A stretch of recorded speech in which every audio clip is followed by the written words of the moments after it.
36 anni sono solo per la carta d'identità. In campo Luca Toni, nuovo acquisto di prestigio per la neopromossa Hellas Verona, vuole dimostrare di avere ancora tante cartucce da sparare. Ed eccolo in tinta giallo-blu al primo ritiro da affrontare dopo essere oltretutto diventato padre. Buone, perché ho visto che c'è un gruppo sano, un gruppo di giovani che hanno voglia di far bene e questa è una cosa molto importante perché, ripeto, avere un bello spogliatoio, un bel gruppo è fondamentale per salvarsi in Serie A. Beh, belle, sono qua da poco, però ho già sentito nell'aria l'entusiasmo che ha la gente, quindi adesso siamo appena partiti, cercheremo di lavorare sodo e per poi presentarci in forma quando ci saranno le occasioni che contano. Con quali motivazioni un ex campione del mondo torna a lottare per la salvezza? Quelle di rimettersi in gioco, avevo ancora voglia di giocare e questa è una piazza comunque sia che ti dà delle belle scosse di adrenalina, la vedi che c'è entusiasmo, ci sarà tanta gente e quindi è una piazza che mi piaceva e sono venuto qua con tanto entusiasmo.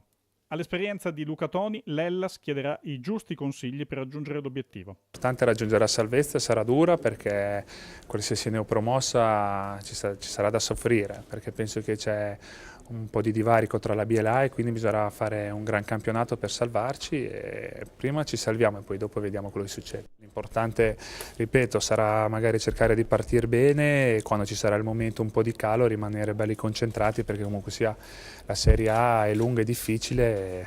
Il problema della Serie A è che giochi contro delle squadre che purtroppo puoi perdere con chiunque, anche magari una del tuo stesso valore, quindi dovremo essere belli concentrati e cercare invece di vincerle noi.